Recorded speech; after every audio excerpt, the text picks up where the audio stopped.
तो solo levelling Ragnarok का नया चैप्टर यानी चैप्टर 20 आ चुका है गाइस। तो अगर आपको ऐसे ही सबसे जल्दी और सबसे पहले बहुत डिटेल के साथ चैप्टर्स की एक्सप्लेनेशन देखनी है तो मेरे इस चैनल को सब्सक्राइब कर लो और कमेंट में अपने ओपिनियन जरूर लिखो। मैं हर एक अच्छे कमेंट का जवाब देने की पूरी कोशिश करूंगा। Previous episode recap. पिछले एपिसोड में हमने देखा था कि अब सूहो के साथ ईसिल जुड़ जाती है। सूहो उसकी मदद करने के लिए तैयार हो जाता है और तभी सिस्टम उसे एक नोटिस देता है कि क्या वह उसे अपना कंपेनियन बनाना चाहता है या नहीं। एपिसोड की शुरुआत में हम कुछ नोटिस को देखते हैं। उसमें लिखा होता है last survivor of pure blooded demon nobles Asil Radiar. फिर एक और लाइन आती है white flame descendant thanks the player और उसके बाद ऑप्शन दिखाई देता है एक्सेप्ट या डिक्लाइन। यह नोटिस देखकर हम सूहो, एसिल और बेरू को वहीं खड़े देखते हैं। नोटिस देखकर सूहो काफी हैरान हो जाता है। वह सोचता है क्या एसिल सेकंड मोनार्क की डिसेंडेंट है। एसिल सूहो को इतना हैरान देखकर थोड़ा कंफ्यूज्ड हो जाती है। सूहो मन ही मन सोचता है पर क्यों? क्या इसका मतलब कि एसिल ही आखिरी प्योर ब्लडेड डीमन बची हुई है? Companion accepted. थोड़ा सा मुस्कुराते हुए सूहो एक्सेप्ट कर देता है और तभी एक नया नोटिस आता है you have accepted the white flame descendant as your companion. और इसके साथ ही सूहो को एक नया बॉन्ड स्किल मिल जाता है। Bond skill demon strike, charge rate 0%। Notice में आगे लिखा होता है व्हाइट फ्लेम डिसेंडेंट से एनर्जी रिसीव करने के बाद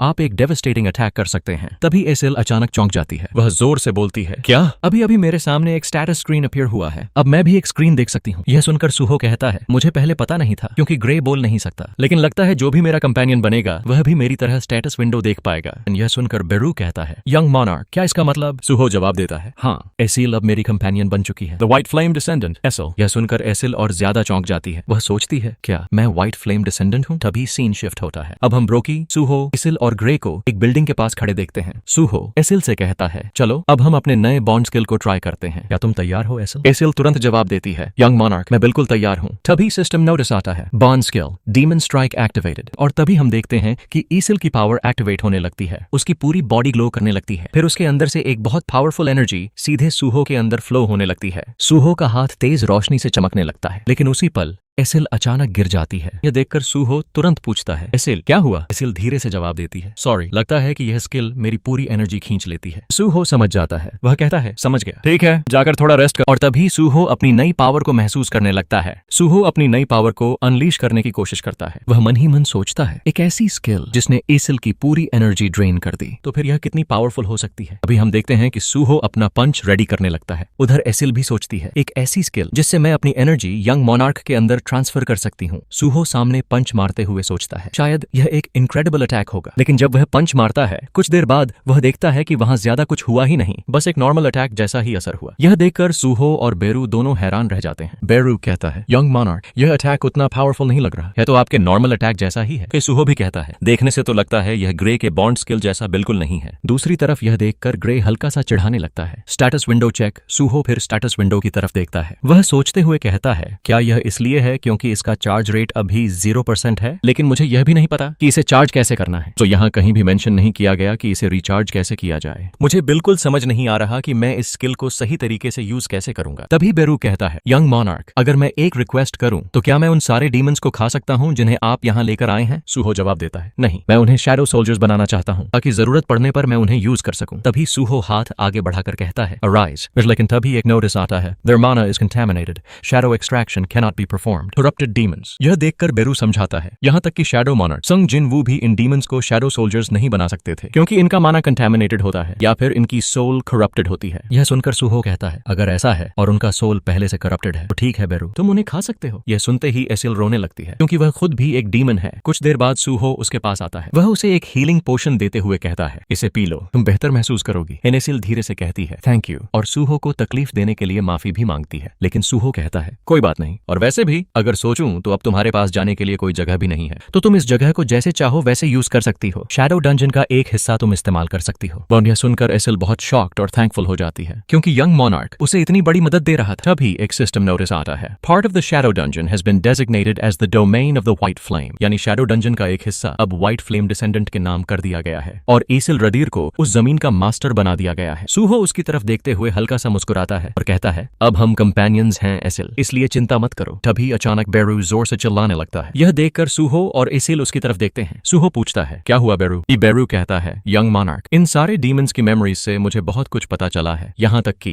इटारिम के अपॉसल्स और उनके मैसेंजर्स के बारे में भी। सूहो यह सुनकर गंभीर हो जाता है। सूहो अभी भी वहीं खड़ा सब कुछ सुनकर हैरान था। कुछ देर बाद हम देखते हैं कि सूहो, इसिल और बाकी सब बेरू के सामने बैठे हुए हैं। अब बेरू उन सबको सारी जानकारी समझाने लगता है। वह कहता है, मैं बेरू अब उन सारे डीमंस की मेमोरीज आप सबको एक्सप्लेन करने वाला हूँ, लेकिन शुरू करने से पहले कुछ इंपॉर्टेंट इन्फॉर्मेशन आपको जरूर जाननी चाहिए। बेरू आगे कहता है, स्टार पाउडर नाम की चीज इस पृथ्वी पर कई जगहों पर फैली हुई है, और जो मिस्ट बर्न होते हैं वे असल में मैजिक बीस्ट्स हैं जो आउटर स्पेस से यहाँ आए हैं। यह सुनकर इसिल हैरान हो जाती है। वह पूछती है, क्या तुम कह रहे हो कि स्टार पाउडर पूरी पृथ्वी पर फैला हुआ है? यह आखिर है क्या? सूहो भी सोचते हुए कहता है, तो इसका मतलब मिस्ट बर्न इस दुनिया के नहीं है, वही आउटर स्पेस से आए हुए क्रीचर्स हैं। बेरू आगे बताता है, हो सकता है यह सिर्फ कोइंसिडेंस हो, लेकिन ब्रोकी भी इन सब से जुड़ा हुआ है। अगर सीधी बात कहूं तो हाइना गिल्ड भी इसमें शामिल है। असल में वही लोग इंसानों को किडनैप करके यहाँ लाते थे और उन्हें डीमंस को सौंप देते थे। फिर वही इंसान बाद में मिस्ट बर्न बन जाते थे और उन्हें स्टार पाउडर बनाने के प्रोसेस में इंग्रेडिएंट की तरह यूज किया जाता था। बेरू आगे कहता है, और सिर्फ वही जगह नहीं जिसे हमने डिस्ट्रॉय किया था जहां स्टार पाउडर बनाया जाता था। यंग मॉनार्क, ऐसी कई और जगहें भी हैं जहां स्टार पाउडर बनाया जाता है। हम उन जगहों को स्टार पाउडर फैक्ट्रीज कहते हैं। बेरू सारी बातें समराइज करते हुए कहता है, अगर मैं इन सब बातों को समराइज करूं तो पूरी चेन कुछ ऐसी है। हाइना गिल्ड ह्यूमंस को किडनैप करती है, फिर रीपर गिल्ड उन्हें फैक्ट्रीज तक डिलीवर करती है, और उसके बाद वह फैक्ट्रीज उन इंसानों को स्टार पाउडर बनाने के लिए यूज करती हैं। अब तो यह लगभग पक्का है कि इटारिम इन सब के पीछे हैं, अ ह्यूमन बिहाइंड एवरीथिंग। यह सब सुनकर सूहो सोच में पड़ जाता है, लेकिन तभी बेरू एक और चौंकाने वाली बात बताता है। वह कहता है, लेकिन यंग मॉनार्क, इन सारी मैन्युफैक्चरिंग के पीछे एक ह्यूमन भी है। वही सूहो तुरंत चौंक जाता है। वह सोचता है, क्या एक ह्यूमन? बेरू आगे कहता है, यह इटारिम के अपॉसल्स हैं जो इस पृथ्वी पर कहीं छुपे हुए हैं, और मुझे यह भी पता चला है कि एक ह्यूमन उनकी मदद कर रहा है। वह उन सारे अपॉसल्स की मदद कर रहा है,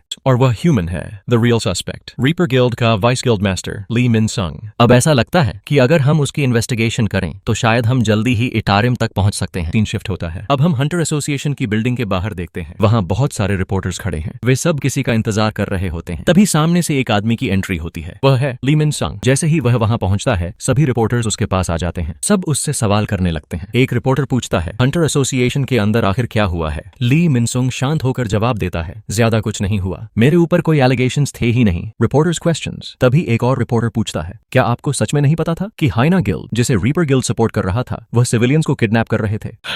फिर एक और सवाल आता है, और हाल ही में कई हंटर्स मारे जा रहे हैं, जैसे कि सील्ड स्टेशन फील्ड में हुआ था, जिसे रीपर गिल्ड मैनेज करता है। इन सब के बारे में आपके क्या थॉट्स हैं? यह सुनकर हम ली मिनसंग को देखते हैं। वह धीरे से बोलता है, हम रीपर गिल्ड और 2 साल पहले इस दुनिया में जो कुछ भी हुआ था वह आगे बोलने ही वाला होता है। ली मिनसुंग रिपोर्टर्स के सामने खड़ा था। वह गहरी सांस लेकर कहता है, हम उस सिचुएशन को संभालने की कोशिश कर रहे थे और आप लोग हम पर हाइना गिल्ड को सपोर्ट करने का आरोप लगा रहे हैं। हमने हाइना गिल्ड की मदद की थी क्योंकि उनके पास ज्यादा ताकत थी ही नहीं। उनके गिल्ड में ज्यादा डी रैंक हंटर्स ही थे और इसीलिए हमने उनकी मदद की ताकि वे जल्दी जल्दी यहाँ आए लोगों की मदद कर सकें। वह थोड़ी देर रुकता है और फिर धीरे से कहता है, लेकिन इतना सब कुछ करने के बाद भी मुझे कभी लगा ही नहीं कि जो मैं कर रहा हूँ वह गलत हो सकता है, या फिर उसकी वजह से इतना बड़ा हादसा हो सकता है, क्योंकि मेरा इंटेंशन कभी खराब था ही नहीं। ये उसकी आवाज कांपने लगती है। अगर सच में मैं यह सब मैनेज करते समय थोड़ा और केयरफुल होता या थोड़ा और अटेंशन देता। वह रोने लगता है। फिर कहता है, तो शायद किसी को भी मरना नहीं पड़ता। आज मैं माफी चाहता हूँ। जो भी प्रॉब्लम्स मेरी वजह से हुई हैं उन सब के लिए मैं दिल से माफी चाहता हूँ। उसकी यह बात सुनकर कई लोग उसकी तरफ आने लगते हैं। कुछ लोग कहने लगते हैं, हो सकता है रीपर गिल्ड सच में हाइना गिल्ड की मदद करने के लिए ही वहां था। किसे पता था कि हाइना गिल्ड ऐसा काम करेगा? और वैसे भी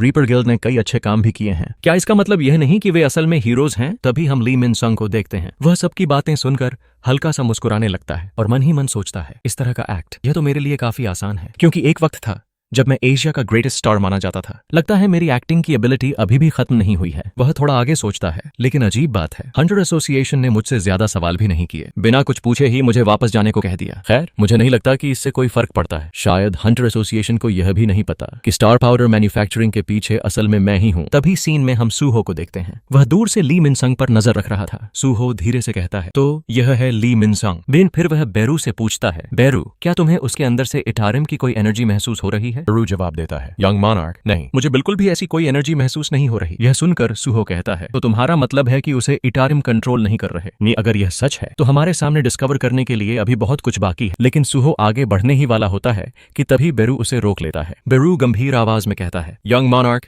नहीं, मैं आपको उसके पास जाने नहीं दूंगा। मुझे पता है कि अब तक आपने कई पावरफुल एनिमीज को हराया है, लेकिन इस बार मुझे आपको रोकना ही होगा, चाहे इसके लिए मुझे अपनी जान ही क्यों न देनी पड़े, क्योंकि जो माना मुझे उस इंसान के अंदर से महसूस हो रहा है वह बहुत अलग है। ली मिन संग नोटिसेस समथिंग, तभी अचानक ली मिन संग बहुत तेजी से पीछे मुड़ता है। उसे कुछ आवाज सुनाई देती है, लेकिन सूहो किसी तरह खुद को छुपा लेता है। बेरू धीरे से सूहो से कहता है, यंग मोनार्क, आपका लेवल अभी वहां तक नहीं पहुंचा जहां आप उसे चैलेंज कर सकें। भी तभी हमें पता चलता है ली मिन संग का रैंक, वह एक ए रैंक हंटर है। तो गाइस, ये एपिसोड सच में काफी इंटरेस्टिंग था। आपको यह चैप्टर कैसा लगा जरूर बताना और कमेंट में अपना ओपिनियन जरूर लिखना। मैं हर एक अच्छे कमेंट का जवाब देने की कोशिश करूंगा। Thank you so much video देखने के लिए। अगले एपिसोड के लिए स्टे ट्यून्ड।